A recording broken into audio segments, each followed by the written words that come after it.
Hey guys, welcome to Filter. I'm Aaron Shamp, and I am just so excited to be bringing you this bonus episode of our podcast, which is a conversation with my good friend Alan Briggs. Alan is the lead creative at StayForth Designs, which is a company that works with entrepreneurs, business leaders, church planners, and people in all different kinds of ministry in getting their life healthy, finding their unique calling from God, finding how God has uniquely wired them to live out that calling and really be able to pursue and achieve that calling, but not at the cost of their souls or their health. In addition to leading StayForth Designs, Alan is also the host of the Right Side Up Leadership podcast. In addition to that, he also is the author of several different books.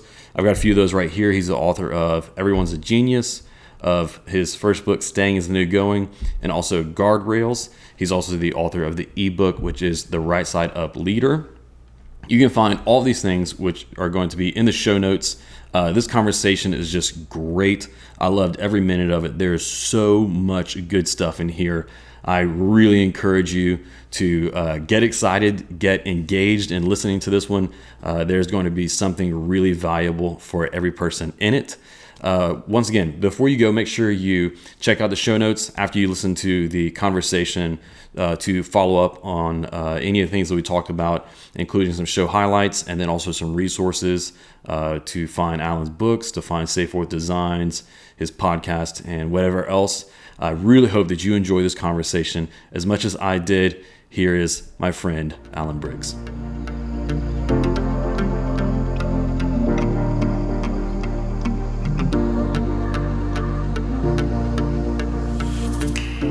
Alan Briggs, welcome to the podcast. Great to be here, man. Love what you're doing. Congrats. This is going to feed so many leaders out there. Thanks, man. Well, with you on here, I have no doubt that it will be productive and helpful to leaders. You know, we're living in a crazy time right now, and so we're going to get into a lot of stuff, but I wanted to just jump in with something really immediate and practical to get started. This unique time we're living in right now with this pandemic, the social distancing, you know, everyone's lives and routines have just been thrown up in the air. For you, you know, with your job being working with leaders and everything that you do, what opportunities do you see for leaders right now in this time? Well, for us as a team at StayForth Designs, we're a team of coaches and consultants, which means that we're working with business leaders, nonprofit leaders, and church leaders who are really leading the way for everyone else. So leaders are feeling a secondhand trauma right now. They're also feeling like I have to push really hard. I have to figure things out right now. I have to work from home and figure that thing out for the first time. And so these are things that we just find ourselves uniquely placed and designed to do at StayForth. We're a decentralized team across the country. So we've actually been doing some webinars, working with some teams to learn how to work decentralized. It's not something that's been normal to others. I'm recording this here from our house and from my office. Occasionally a dog may bark or a kid may come in. And that's just a reality that I live with. That's normal from coaching sessions and things like that. So all the way from the really practical, how do we work from home in this season, to the how do we handle what's about to happen financially that we're on the edge of? How do we serve our communities? How do we connect with people who are taking the next right step, doing really innovative things? And I'll just say, man, I'm so proud of businesses who are innovating right now. I'm proud of churches who are serving their community when they could be self-protecting right now. And for local community nonprofits are working nonstop, from shelters in our city to nonprofits that serve small businesses and others. Man, it's been incredible to watch, because wherever there's limitation, there's always innovation. And that's where innovation comes from, not from excess. And so I think, Aaron, in the limits of this season and the limitations it brings to all leaders, there are some incredible things coming out of this. There's going to be pain on the other side. There always is in crisis, but there's incredible opportunity there. So yeah, I think community, I think teams, specifically how we communicate, specifically how we do church, I believe has changed forever. How we communicate the hope of the gospel through the internet. I don't think anybody's questioning that the internet is a legit space right now to be able to continue to innovate create new ideas, and ultimately, like social media is amazing at, share those with friends who may be watching and even lurking on your social media feeds. Yeah. So like you were saying, you and your team have already been working decentralized. And so what you mean by that is you guys are spread all over the country, right? I mean, you guys are basically from like shore to shore, right? You've got guys on the Yeah, East Coast and West Coast, right? we've got 3 of the 4 time zones you're working at right now. So depending, it may be too early for some people and too late for others. Yeah. So as a decentralized team, you and then most of the guys and gals on your team are already used to working from home. And so like what we're doing right now is kind of already your normal. Whereas for everyone else, having to stay at home or working from home, working remotely is abnormal. So everybody's abnormal right now is kind of your normal. So before we go any further, moving on from this topic, what are just some basic practical tips you would give for people who are trying to figure out how to keep their sanity and keep their productivity working remotely? Yeah, let me give 2 principles first, and then let me share some tips that come out of that. First of all, is the greater the proximity, the greater the boundaries that we need. If you have a vacation relationship with your family and you live across the country, see them for a week or 2 a year, you don't have to have many boundaries. But if then they move in next door and then they move into your basement, you need to have a ton of boundaries. So what's happened is that work has moved many people 5 and 10 miles away to exactly in their bedrooms. Literally, people are setting up offices in their bedrooms. And so a greater amount of boundaries are needed right now.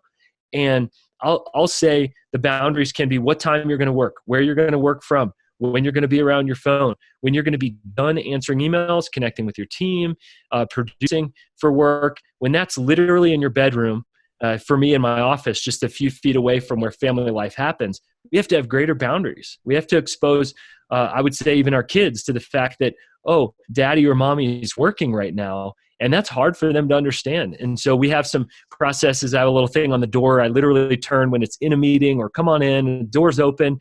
The kids are allowed to come in. If not, assume that I'm recording a podcast or coaching someone.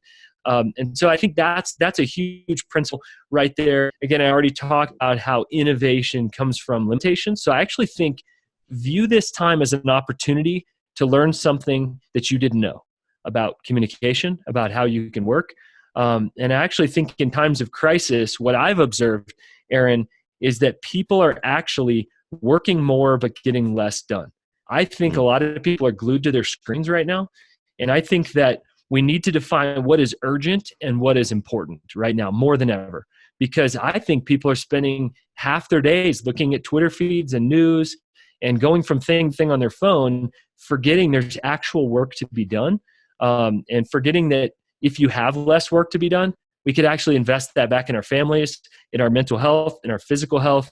I know you've been doing workouts in different ways than before, and I love to watch that, right? How are we taking care of ourselves physically, relationally, emotionally? And of course, if we have a little extra space right now, why not invest back into our families, spend more time in the Word, learn, pick up a podcast, do something that you're really creatively excited about, or use that margin to do nothing extra, to sleep more, to hear from the Lord, to rest and relax more. Treat it as life as a timeout. So those are a couple principles, and then a couple of the ideas that I think have risen from that.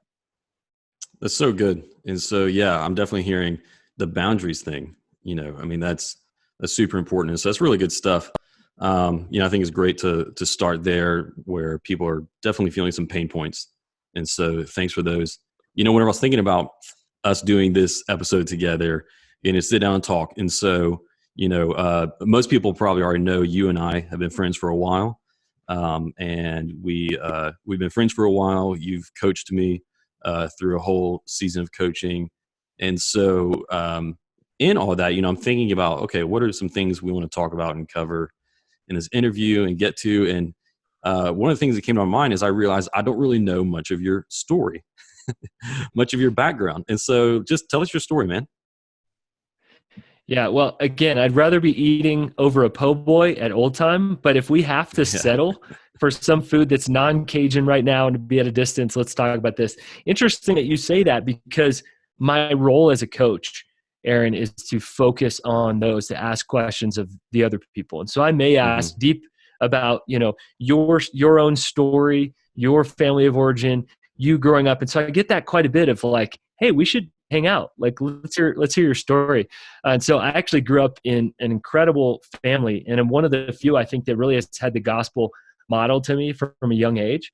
My father is really my best friend, along with my brother, and the three of us actually go once a year, and we do a thing called City a Year. And so we check out a B-rated city, and we kind of do urban exploring, great food, great beverages, see the city by foot, and what's fun and unique about that place. So I'm incredibly lucky there. I have a mom that prays for me on a regular basis. I don't know where I'd be without mama's prayers. And so I'm just grateful that I've grown up in a family where I truly saw the gospel embodied. Faith was real growing up. And so some of my early rebellion, I think, was not doubting the existence of God, was doubting really whether I wanted to count the cost, whether I actually thought that was the best thing on earth. And so through a series of bump ups and failures and, early high school, began to really say, you know what, I'm going to dedicate the rest of my life to serving the one who has saved me. And so those are huge moments for me. I grew up really quickly. I had some transformative moments in my life out of pain. When I was 15, I was diagnosed with cancer, and really had just a pretty extreme zoom out moment where I said, what do I want to be? Who do I want to be? What really matters? At 15 years old, others are, thinking about the girl they had a crush on and basketball season approaching. I'm thinking about life or death. What if this went in a bad direction? What do I have to show for my life? So that was one of those moments that God wakes you up. I was heading toward ministry and knowing that I was wired for business, but really God had awakened my heart for ministry. And I went to college for that. I actually tried to pursue business, and God kind of kicked me out of that. That's a whole different story for a different day, and kind of tricked me into showing up in the wrong class at the wrong time. And suddenly I was in a class about the church and about religion and about the gospel, and found myself moving into a ministry major, fully committing to that. Was on probation at one point for studying too little, but doing too much ministry in the dorms, and really not taking it as seriously as I should have on the academic side, which should have been a bit of a warning to me, I think. And ultimately, not only taking a call to ministry, but a call to the church, capital C church, warts and all, realizing that she was the bride of Christ. And so I really have committed the last 12 or 13 years specifically to equipping the saints for the work of ministry through apprenticeships, through coaching, through teaching. And we say everything that we do revolves around the axis at StayForth Designs of helping leaders become who God designed them to be. And that looks like us getting healthy, reaching more impact, and living as the people God designed us, not the people down the street, the church down the street, the leader, the business, the other kingdom agents down the street, but it's the people God uniquely designed us to be. So that's literally what I get to do full time. I feel like one of the luckiest dudes on the earth. Yeah. And I definitely want to talk about that more, the experience of being a coach and StayForth Designs and all.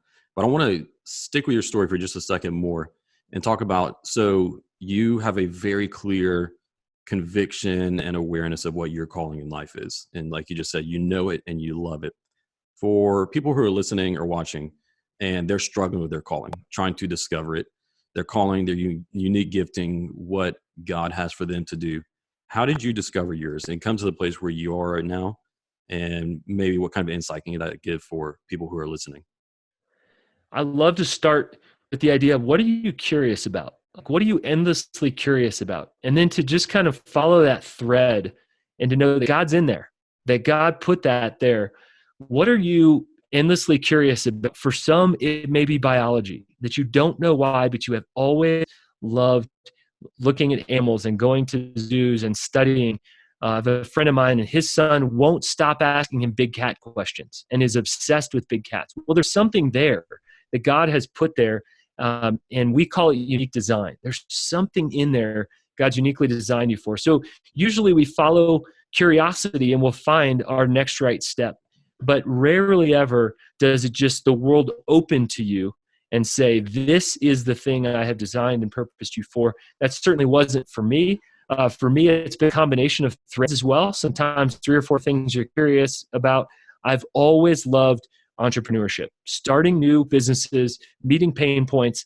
And I actually felt like that was less spiritual than going into ministry. Since then, I know that that's bogus. and, all work is God's work.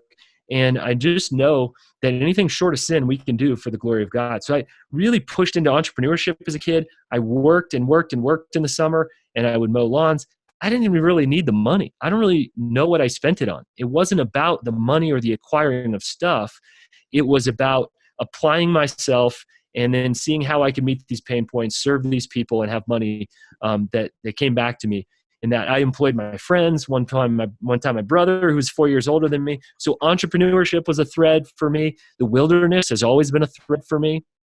And then for ministry, it was less of just a teaching and preaching ministry, but an equipping ministry where I was, before I had language, helping people become who God designed them to be. So I began coaching, didn't even know what coaching was, certainly didn't know you could get paid for it. I thought it was about sports, and that was it. And so really, as I look back, those three threads of the wilderness, of entrepreneurship, and of helping people become who God designed them to be, that's exactly what I get to do now, is I get to equip people through writing, speaking, preaching, coaching, those kind of things. And I get to equip businesses in doing that, churches, nonprofits, doesn't matter who. We host a podcast, so we're equipping through all of that. Entrepreneurship for me is solving pain points and helping people take their next right step. And sometimes that involves launching new products like our journal at StayForth Designs. And so God puts the pieces together slowly for us. The piece of the wilderness, I've always led people into the wilderness to experience transformative things, change and growth in their lives. I thought I was going to be a mountain guide, and I thought I was going to run, wilderness excursions. Did that for a summer, realized that was great, but really what I was after was the life change. And so really I find myself, Aaron, with God braiding those three things together in my life and allowing me to do all of that underneath the umbrella of StayForth Designs, that I'm not limited to just working with ministry or church leaders. I'm not limited to nonprofit leaders, not limited to business leaders. Our team is diverse, and we get to do all kinds of different things. Love our local community, always had a heart for that, but I also love leaders in Lafayette, Louisiana, and beyond.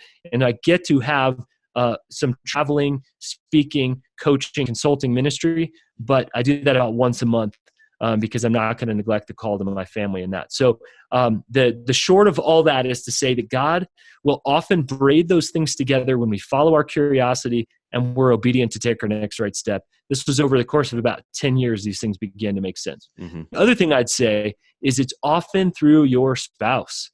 When you get married, God, I believe, asks us to take on the calling of the other person, not just the personality, not just the gifts, abilities, talents, the amazing things that they offer, but actually opens us up to our calling. And so I ended up in the orphan care space. We ended up adopting simply because God had given my wife that call at 17 years old.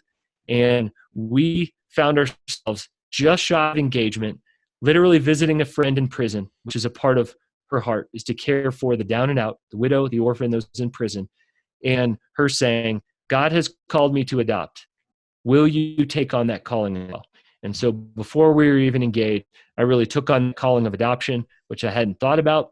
It's not something that was heavy on my heart. Wasn't against it. I just never thought about it before and accepted that calling. And so so many of the biggest risks that we've taken in our lives, Aaron, have to do with calls that my wife took on at a young age and began to serve Jesus in that way. I began to serve Jesus in some very different ways, and he's put those together. And I believe when it comes to your spouse, 1 + 1 doesn't equal 2. It can equal 1 million. It can equal 6 million. It can equal incredible things you never could have done. God loves to do multiplication through marriage, multiplication of vocation, vision, calling, and ultimately those who we can serve. So let's not forget that. Just to pray that God would have us open to the spouse that we meet, to taking on their calling, and ultimately to serving together. Yeah. So if I could get some dating advice from you, I'm married.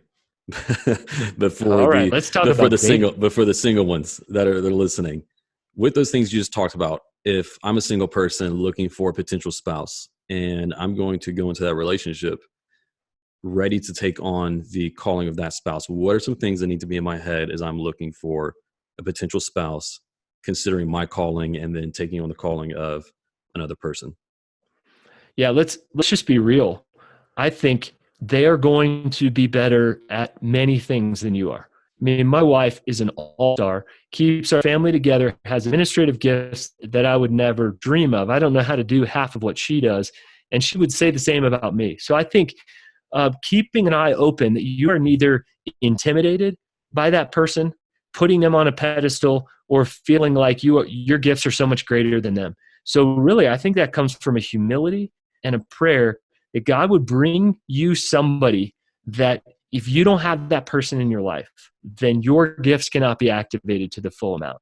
I could not keep our family of 6 together administratively and relationally in the ways that my wife does. And because she does that, I can even be recording this podcast right now without all hell breaking loose and my house burning down in this moment, because my wife is better at me than me in so many ways. And so I would look for giftings that overlap, giftings that accent, and then I would say, be open to the fact, like I had to be, that the life together is not going to be the life that you plan. Because if it is, it's just simply your life. You're inviting somebody else into it. So I had to remain open that, and even in a humbling way, Aaron, some of the greatest gifts and opportunities of our life. I've done some crazy stuff. Some of the biggest risks that I have and will ever do come to me simply because my wife decided to obey Jesus. And that's humbling. Wow. Because again, I've done some crazy stuff and I put myself in physical danger and climbed mountains and done things that I wouldn't recommend other people do. But I have done nothing as risky as adopting 2 kids from across the world a year into marriage when we were broke as a joke and all these things. If my wife hadn't been paying attention to Jesus and hadn't understood the heart of Jesus in that way, then I would not have been able to be welcomed into these blessings and ultimately into sort of receiving a new calling. So that goes really deep and really spiritual, but I am that serious about it, that if we're just thinking about a spouse as somebody who looks good and, you know, has a few things that they do well, and yeah, they could accent me or be arm candy. No, that is not what God intended for marriage. And I love that idea. And I also struggle with that idea. It's hard that God did not bring us into marriage to be happy, right? But to be holy. Gary Thomas talks about that. And God has made me holier, chipped off edges, made me struggle less because I'm married to an amazing woman who walks really closely with Jesus. That's amazing. I love that. Would you want to tell us your adoption story a little bit more? Yeah, absolutely. Again, we were literally living in my in-laws' unfinished basement, which I live in Colorado. That is cold in the winter. And so we're living in this unfinished basement. There's no bathroom down there. So in the middle of the night, when you have to pee, you are running upstairs quickly because, you know, your feet are cold on that hard cement. And remember during the season, my wife couldn't sleep through the night. I had already agreed to adoption. I'd already agreed to really take on her calling, although I didn't understand all the intricacies of that. But I was thinking somewhere in that kind of 4 or 5 year range, we'd start the process. Seemed normal, 4 years of college, 4 years of, you know, just married life and honeymoon stage. And she couldn't sleep through the night. And I was like, oh, it's okay. You know, just have a glass of wine before bed. You'll be fine. You know, take some melatonin. Of course, it's just a sleep problem. She said, no, I feel like we're supposed to start the adoption process. And I had to go to the Lord. Honestly, I felt way less spiritual than that and saying, I don't feel like we're ready. I don't feel like we're ready financially. I don't feel like we're ready as parents. I don't feel like our marriage has been off the ground long enough. I had all the excuses. Why not me? Why not now? Why not us?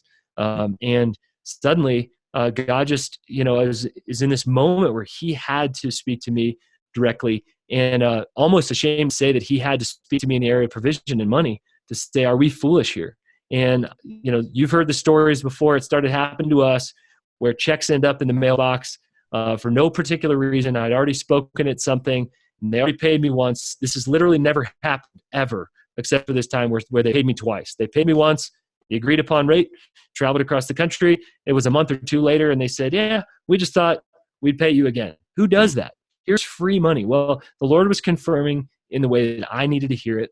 We started the adoption process, invited friends to come along with us in that process.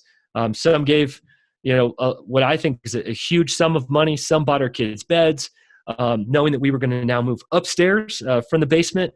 My kind of manhood felt like it was broken in so many different ways. To be bringing a family into an unfinished space and ultimately living with my in-laws, had humbled me a lot in that season. But I was not going to wait till I felt more equipped or qualified to do what we knew God had asked us to do. And I had that kind of moment of reckoning. Who am I to hold my wife and our family back from doing what God has called us to do? And we've even surrendered to. We've even said it's time to do that.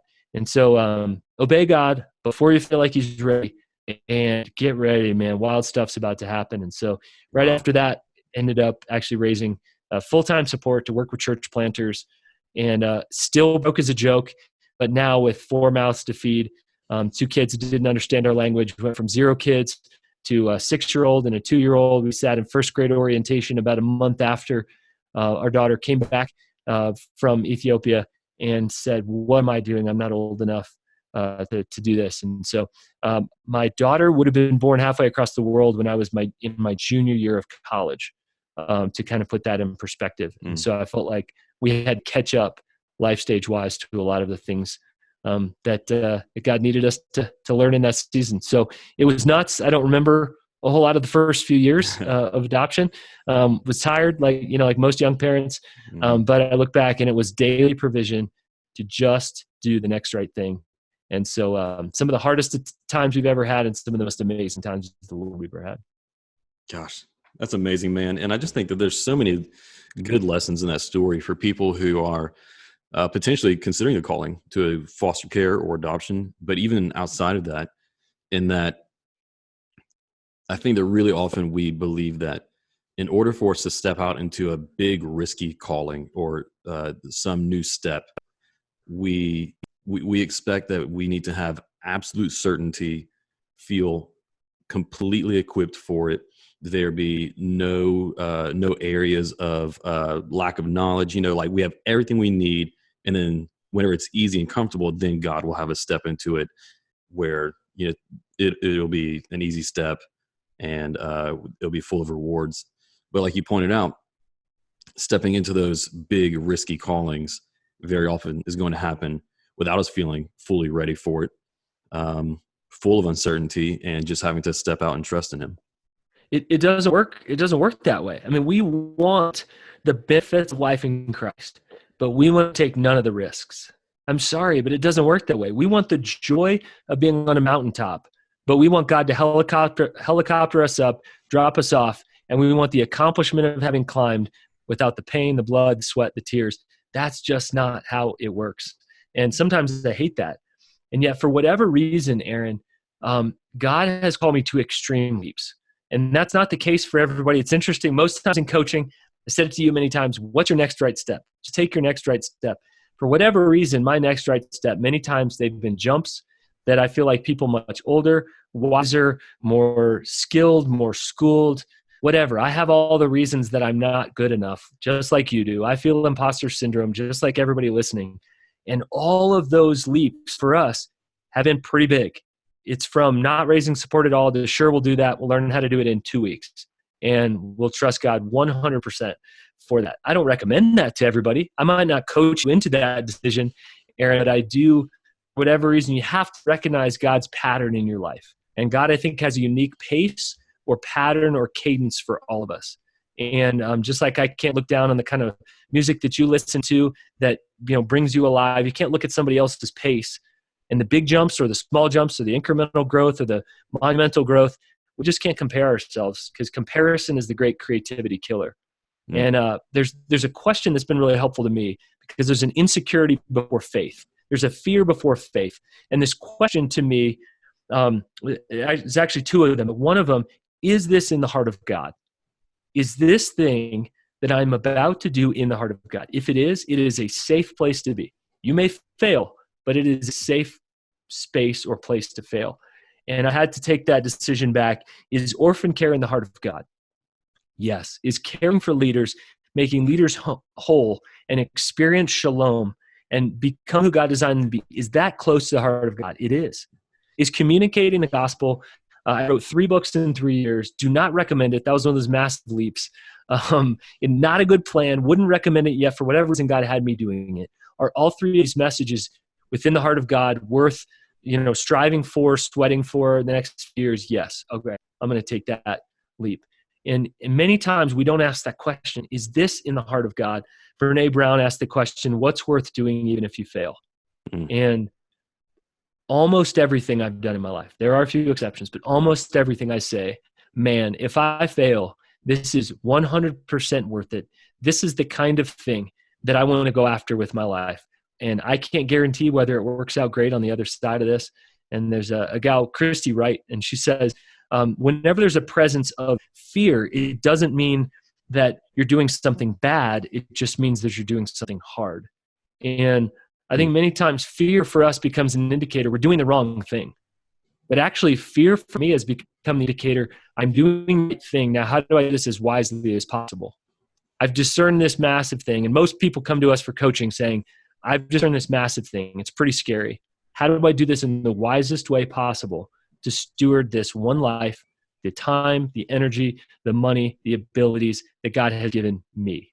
Not the ones God's given to you, Aaron, or somebody else. So if you're listening to this, wondering, should I take the risk? Is it in the heart of God? Is it worth doing even if I fail? Is there a fear there that's the kind of holy fear that causes you to cling to God? And what's my next right step? It may be a jump. It may be a tiny little baby step, but we got to take our next right step. That to me is faith. That's awesome. I love it. So let's talk about StayForth Designs. So you are the leader at StayForth Designs. I don't know what's your official title. I'm not even sure. No, it's lead creative at StayForth, as well as coach and consultant. Okay, so tell us the story behind StayForth Designs. I was actually reading a book straight out of kind of the business school of books, the canon that business leaders would tell you to read, straight out of Stanford Business School. And the book's called Designing Your Life. And I realized that the concept of life design, we as followers of Jesus should be the best at life design, should be the most grounded at life design, because we have a designer. And we know in the pages of Scripture what the designer did, but we struggle many times to know what the designer does in our lives on a regular basis. And so we look at design like, oh, God's put the world into motion, but we're kind of agnostic in the way we live it. Maybe God has some kind of design for how I can participate in that. And so I'd already been coaching at the time and realized, man, I love coaching. I love helping people discern their next step, holding them accountable, asking questions. You've been through coaching, Aaron, so it's not just me talking. I'm actually about 20% of the time talking. It's the goal. And it's mostly asking questions. Occasionally I'll put a friend hat on, but how do we draw out who God has designed people to be? And so that's the designs piece. And design is form and function. It's got to work and be functional. And that's the ridiculously practical piece of what we do. But it's also got to have a nice form to it. It's beautiful. Think about a chair. I want a chair that's beautiful. I also want a chair that's comfortable. And that's kind of a Venn diagram that comes together. I've sat in all kinds of IKEA chairs. They look great, but I ain't sitting in that thing for more than 10 minutes. And then other chairs that are the most comfortable chair at the thrift store, but it probably bears diseases and should be on the couch of some college out or on the front porch of some college frat or whatever. And so I see form and function come together with design, and we say StayForth. Don't go and learn that lesson somewhere else. God is a patient teacher, and He'll offer you the lesson and the retake again on the test tomorrow. But learn the lessons right where you're at. Your dysfunction will travel with you. I've just said and found to myself, the best time to do the work is now. The best time to dig in is now. Don't give it an excuse. You'll have to approach it again in a year, 5 years, 10 years. One of the biggest things that I grieve, Aaron, is older leaders, especially older males, who never learned the lessons or did the work or had the mentors or had the tools at a young age. And they're 75 years old, living as if they were 19. They never learned how to be secure in their identity. They never learned they were loved for who they are, not for what they do. And they're still at 75 years old trying to earn people's approval when they should be ushering 2 and 3 generations into more legacy. It deeply grieves me. We have to do the work as young leaders. And I currently am in counseling, And currently I'm learning tons about myself. I actually have a coach myself for our business, and I'm reading books all the time. I have never been learning more about who God is, who I am, and how I'm practically supposed to follow him in that. And so it's when we are growing, we are fully alive. And so we get to help people become fully alive. Kind of last thing we say is we literally save lives.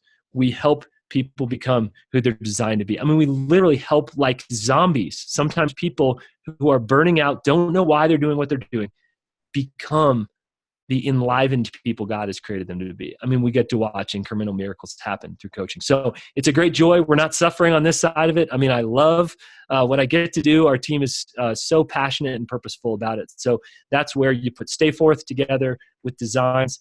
And people are like, are you guys a design company? Yes, but not like you think. I love it. I think that a lot of things you're talking about are going to sound really inspiring to people, but also really new. So what would you, how would you define or explain what coaching is, at least in the way that you do it? Yeah, so many people don't have a grid for coach. I say that we are mountain guides for leaders. And so if you think about it, a mountain guide, they have knowledge of the terrain.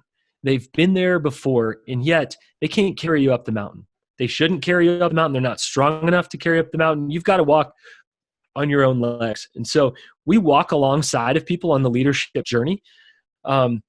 Coaching involves questions and it involves drawing out instead of putting in. Teaching and training are amazing. I do those things. You do those things. It's very, very different from coaching. Coaching is a drawing out, like a chiseling away. Imagine that you're creating an ice sculpture. I remember this the first time as a kid and just sitting there and saying, what are they chipping away at? What are they creating? And I can't see it. And it moves from a block to some kind of shape to eventually it's like, oh, it's a swan, and then it sits at the midnight buffet. And I mean, it's beautiful, but it's in there. It's not a blank canvas where we can just become whoever we want to and reinvent ourselves. It's literally help people chip away at who God has designed them to be. And then the steps that they take in obedience, the actions that they take toward that. And so it's a little bit different. We say that we're Holy Spirit centered coaching, which means that if I'm listening to you and I'm coaching you, Aaron, I've got one ear on what might the Holy Spirit be doing in Aaron's life and one ear on what are some practical ways Aaron could actually go obey. And I find people are usually either deeply spiritual or deeply practical. It seems to me to be easy to do both. To do either, but it's hard to do both. So we want to be deeply spiritual, listening to the voice of God, and deeply practical. What are you actually going to do about it? Leaders want solutions and next steps. And so we pull that down from being high in the clouds. I want to become this someday. I want to do this someday. And so careful in a coaching session saying what you want to do. If you say, hey, I feel called to write. Well, that was probably the end of that right there. We said, okay, Aaron, so what's your next step? And how do you get that out there? And how do I connect it to somebody? What do? You find yourself, a few years later, like you are, regularly writing for different publications, taking that step. And so we say that we grow fruit on other people's trees. And if you love helping other people develop, draw out, become the people they're designed to be, take their next steps, you may be wired like a coach. Yeah, I love that. And I think that your definition certainly resonates with my experience in coaching, that every single session, it did feel like something was being pulled out rather than I was just being poured into. Of course, you're pouring into and investing with your time. And there are times where you say, hey, let me give you this, whether it's a tool or some information. But it really did. Yeah. I love that description of pulling out because, there's a lot of time where we'd be talking through something really difficult and you would be asking me questions. And in the back of my head, I'm like, no, these are the questions I want to be asking you. Why are you asking me these questions? But it was so great going through that process, even though having someone dig into you like that is a little bit uncomfortable, to have you dig in, have a coach dig in, and then you kind of restate something that I had said, but then a light bulb goes off in that moment. And I think that's really like the magic of coaching and getting the person to struggle through with these difficult questions and come to this place of insight, if you will. Yeah, sure. Well, and leaders are good at deflecting. right? Because we're so used to serving other people. We don't want to seem like it's all about us. We just don't work with those kind of leaders. And we just don't. The people that come to us are serving, serving, serving. The problem with that is it can feel hedonistic to think about yourself. It can feel hedonistic to do what Augustine said, know thy God, know thyself. I mean, he was talking, an early church father is talking about self-awareness for this self-awareness craze today. And so, I mean, let's just face the irony of today is that we are more connected than ever. We have more information than ever. And we are as little on the self-awareness scale, I believe, as we've ever been. We are so disconnected from ourselves, and we are so lonely at the same time.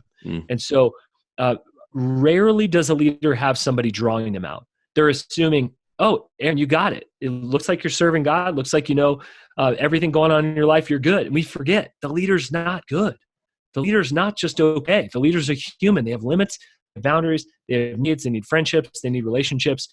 There's some crossover in what a counselor might do or say, but it's not a counselor. There's some crossover in what a friend might do or say. And I may, especially if I'm there on the ground, we're going to get some meals together. We're going to have some fun. We're going to laugh.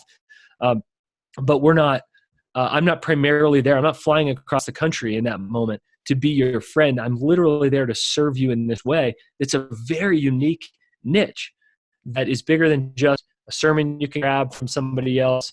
Is that, you know, highly needed? Of course. It's different from a counselor. Is that highly needed? Of course. And I'm not qualified in that sense or called to that. But it's this really unique sliver. And if you're a leader listening and you feel like I have nobody in my corner, I have no way to discern that, then a coach can be a great next step. It's not for everybody. And you should never, if you're coaching someone, you should never work harder on their life than they're willing to work.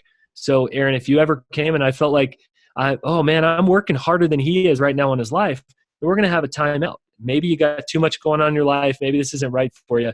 But I mean, I get to work with hungry leaders, and only the hungry grow. Yeah, that's excellent.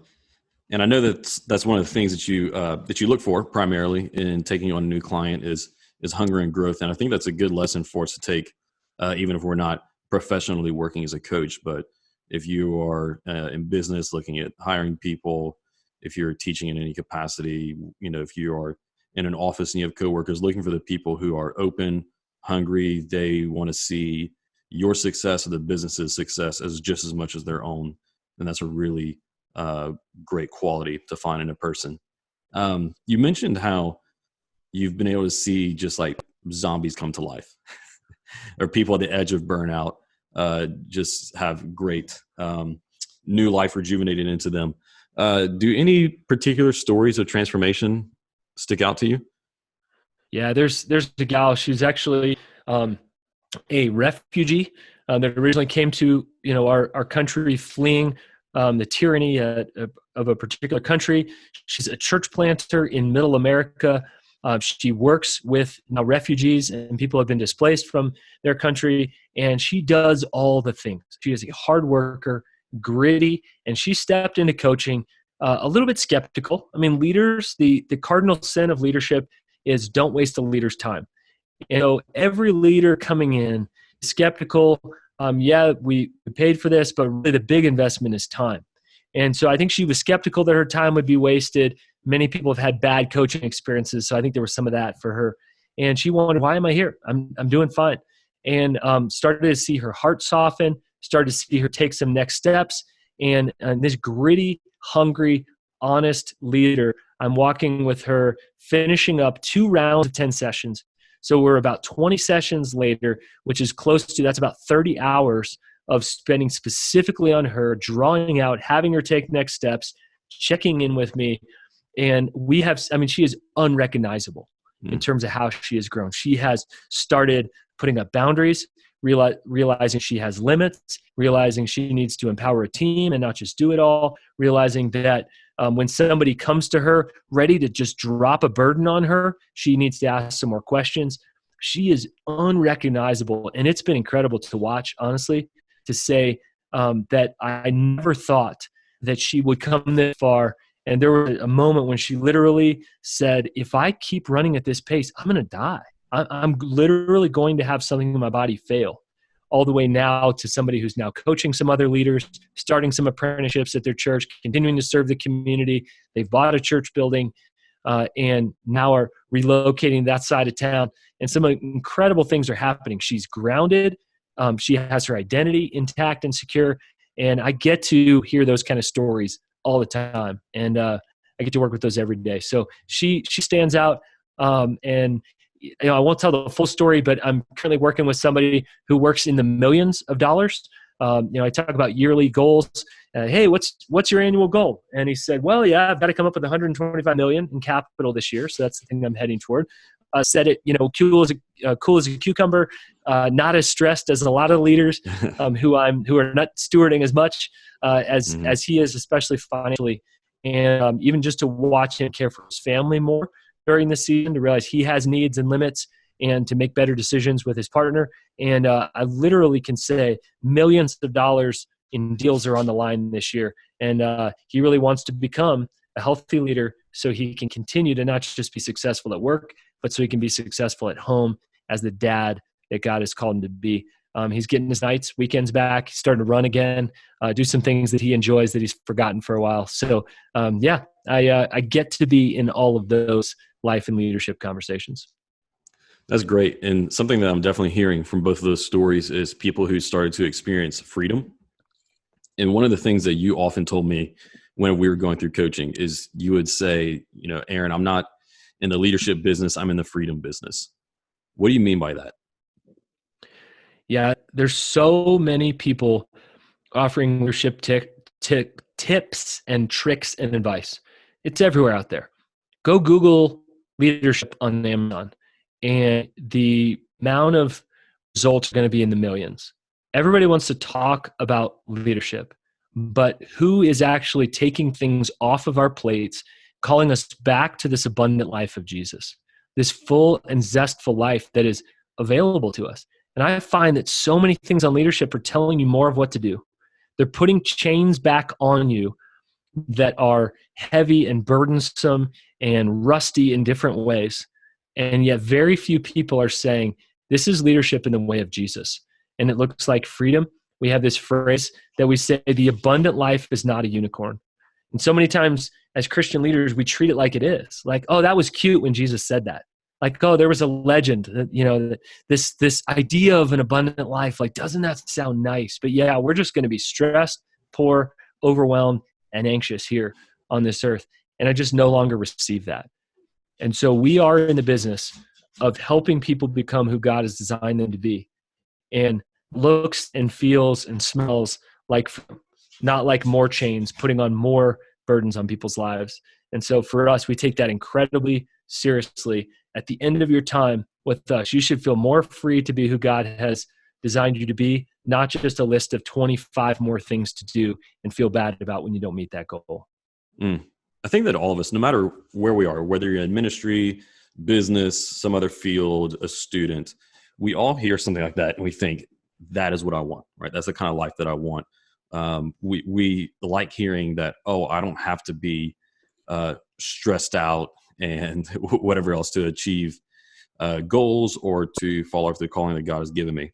So we hear that, but we're not experiencing it. Why do you think that so many people aren't experiencing that kind of freedom in pursuing their calling?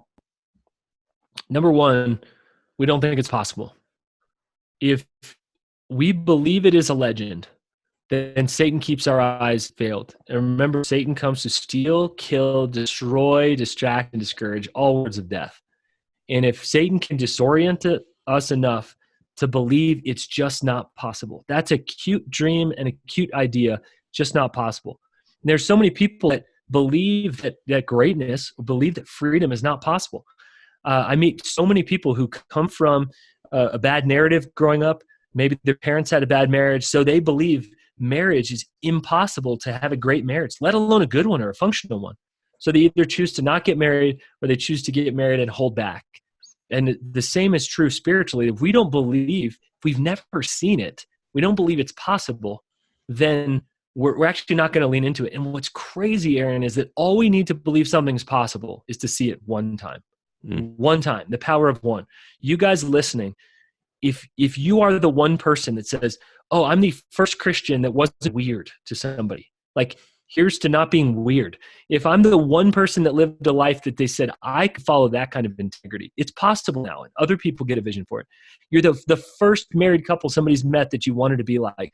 The first person that did this thing and you believe somebody like me who looks like me could be in that kind of level of leadership. Now you know it's possible and you want to believe in that. And so I think number one, that it's actually possible. And number two, people don't know how. The strategy, how do I actually get there? What are my next steps? And this is the stewardship. This is what keeps me awake at night, Aaron, is to say, for whatever reason, God has helped me have the knowledge of how somebody could take their next right step. I didn't put it in myself, but it's people vision. I see Ephesians 2:10 in you, that you are workmanship, but you have good works to do. And I see that there's a variety of giftings. I see that you can take your next right step and get there. So really for me, I have a stewardship to live that out. And it is now not only a calling that I have, but a calling that has me. And so I think, is it possible? And then how do we actually get there? How do we actually navigate? And so the answer is yes, it's possible. The abundant life is possible. It's accessible. It's available. I know so many leaders living out a healthy story. You just don't hear that. You hear the ones that are crashing maybe into the wall. And then secondly, get around somebody who can ask you hard questions, who can help you take next steps. And that's really where coaches live. And that's why I'm so passionate about coaching, is not just, yeah, you could do that, Aaron, but how would you do that? And as you know, you've taken a series of probably 15 or 20 big steps over the last year, and you're seeing some pretty incredible things happen. That's available to so many leaders. Yeah, I love what you said about the narrative part. That is just so powerful. That's one of the things in Stephen Covey's book, The 7 Habits of Highly Effective People, his section on the scripts that we live according to and the scripts we believe was one of the most powerful sections for me. And, as you were talking about that, it was making me think about how, so Christians are gospel people, right? We're the people of the good news. But so often we only apply the good news to one very specific area of our life, and that's the issue of salvation, which is primarily what the gospel is about, right? Is our salvation. But we enter into a relationship with this abundant God who is abundant in mercy and love and care for us. And so why wouldn't this abundant God also want for us to then be able to live a life of freedom and flourishing in whatever specific way that might look like? It's going to look very different for individuals. But why wouldn't he then also want that for us? Because after all, like you said, we're his workmanship and he has good works prepared for us. And so even if living out those good works doesn't look the exact same as the world's definition of an abundant or flourishing life, because it's God's definition, is going to be a narrative that will be so much better than any success narrative the world could give us. And so I love that you said that. Let's talk about the Right Side Up Leader. So the Right Side Up Leader is a book that you wrote that encaptures a lot of what we've been talking about. And it's also the title of your podcast. But let's talk about the book for a second. What's the concept behind the Right Side Up Leader? Just very simply, we live in an upside down world right now that has been turned on its head. Nobody would say it is thriving or flourishing. Nobody would say politics in America is a great space. It's a healthy space. I want my kids actually be shaped by it and discipled by it and act like that. Said no one ever, right? So nobody today is arguing that the world is right set up. I actually think it's a great place. In this COVID thing, nobody's freaking out. Nobody's stealing toilet paper. Nobody's looting anything. Like, some of the ugliness of humanity really comes out in that. And so I truly believe that in this upside down kingdom, we're actually going to be the ones that are leading right up with character, with integrity, with the intent to serve other people, with an abundance mentality like you talked about, not living in scarcity. And when we find ourselves living right side up, we will be the freaks. And it's a Freaks Like Me club. We have a Right-Siders group on Facebook, and people that are journaling together are sharing some of their tips, some of the struggles, and realizing that there's so many people that want to live right side up in this crazy and upside down world. And yet we will be recognized as foreigners. We'll be recognized as weirdos. We will be recognized as freaks. and the ones who are actually the ones saying, life's pretty good over here. We've taken on a significant calling. We have weight on our shoulders. It's real. The challenges are no joke, but this is good over here. And serving is actually better than receiving in a consumeristic world, saying we have lives of purpose. And really just the plain message by that is that first of all about identity is that we are, I said, workmanship. Ephesians 2:10. You're God's workmanship before you ever do anything. And any relationship that you are trying to earn someone's love is dysfunctional. It is. Any marriage relationship you think, man, if I deliver on this date, she'll finally love me. We're 10 years into marriage. I take her on that trip. She will love me. You find yourself in a dysfunctional relationship. And many of us accidentally find ourselves in dysfunctional relationships with the Father. And we need to recognize He loved us. He also has good work for us to do. Like I invite my kids into helping me with a project. Don't tell my kids, but it doesn't actually help me to have them build something with me. But man, it's way more fun. And so God invites us into those. So really, right side up leaders are about identity first before impact, and workmanship before works. And so what we say is get healthy and reach more impact. In a world that wants to do anything to reach impact, well, I got bad news for you. Then you'll do anything to reach impact. You'll be amazed at some of the compromises you make along the way and some of the things that you stoop to if impact is the final goal. And really, if serving, if leading in the way of Jesus as God has designed us to is the final goal, then we will do whatever is necessary to stoop, to kneel, to pray, to serve, to wash the feet of our city. That is a right side up leader. And we are crazy enough, Aaron, to have this vision that we want to change the Christian leadership conversation, period. We want to change the narrative from leaders that are tired, that are striving, that are driving, that are never enough, never satisfied. God is a slave driver, and you need to be a workhorse, to saying we are deeply and dearly loved by the Father. And oh yeah, He has some work He's invited us into as well. That's a right side up leader. Yeah, that's awesome. And I think you already pretty much explained it, but one of the core quotes from the book is pursue impact and you'll find unhealth. Pursue health, you'll find impact. And do you think that sums up what you were saying just now? Absolutely. We're running 1 million miles an hour at health. If that's the end goal, then somehow we find ourselves unhealthy. How did I get so tired? How did I get so exhausted? Why am I so busy that I don't have empathy to listen to my neighbor, listen to my kids? And I've been there. I almost burned out about 2 years into ministry. And that was the beginning of God writing this message on my heart. Why do I think I don't have enough time to stop and Sabbath? Something that Jesus did and the Jewish people have done for a couple thousand years now. And yet I'm trying to beat the system. Mm-hmm. The system will beat you eventually. And so, yeah, that's to me, it's this identity piece first. And then when impact rises out of that, I'm telling you, it feels different. It just feels different when a calling has you, when God is leading you and God is opening doors for you, instead of you trying to beat down doors and you trying to become someone. I'm just trying to be who God made me to be. Yeah, that's awesome.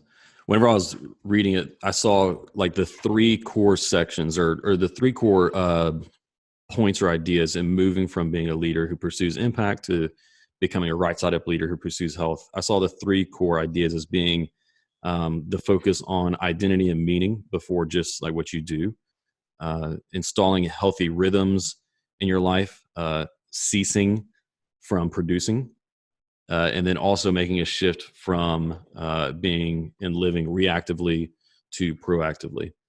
And so I think we've already talked about identity meaning a little bit. Would you explain just shortly, what does it mean to have healthy rhythms in your life? Yeah, rhythms. I mean, the world is built on rhythms, and there's this illusion of balance. Everybody seems to want the idea of balance. It feels right. The problem is it's just not achievable, and it's just not realistic. God has built the world not on balance, but on rhythms. There's day, there's night, there's hot, there's cold, there's work, there's rest. We're actually quite extreme in the things that we do. Right? And one day of the week for you may be a full pouring out of your mind. The next day, maybe sitting on the couch, relaxing with your family, going for a walk. That's a life of rhythm. And so we want people to catch those rhythms. Some call it a rule of life. which is just simply kind of the ruler, the way that we have a straight stick that measures life, and that each week, each month, in each year has rhythms built into that. We understand these intrinsically deep down. We understand the summer is a time of play. Many times the winter can feel like a time of toil, but maybe we rest a little bit more and sleep a little bit more. And so these rhythms that God, I believe, has really baked into us and baked into humanity. And we get to live on the rhythms of God. When we live rhythmless, we actually live out of control. We face a lot of stress, a lot of anxiety. There's some fascinating stories of people who have tried to live without rhythm.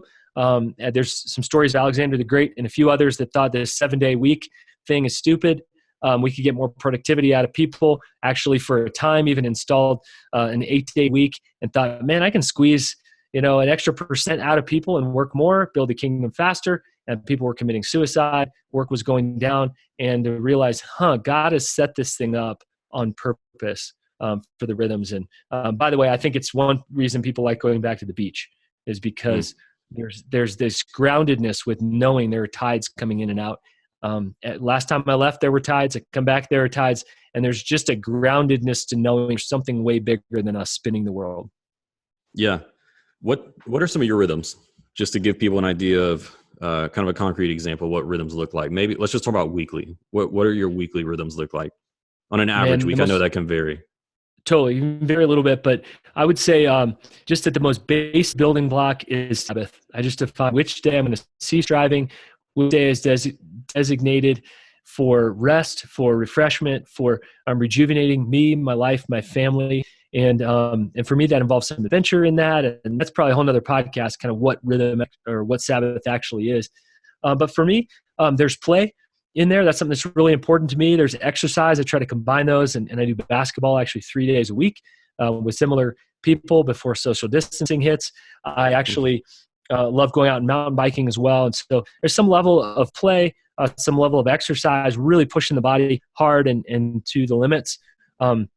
There are times of connection and relationship. There's also times of deep work for me, where I am in a field, in an industry where I need to get away and really think deeply and write deeply. So there's time by myself. There's times, actually even podcasting for me, it happens every single Tuesday, and it comes along. I look forward to it. And it's a day of really asking questions, interacting with people. Coaching for me is something that regularly I come back to, but I don't let people schedule that whenever they want to actually sleep. 7 hours a night is what I need. I'm pretty regimented on that, 10 to 5, and I'm an early morning guy in that. We all have to figure out how much sleep we need.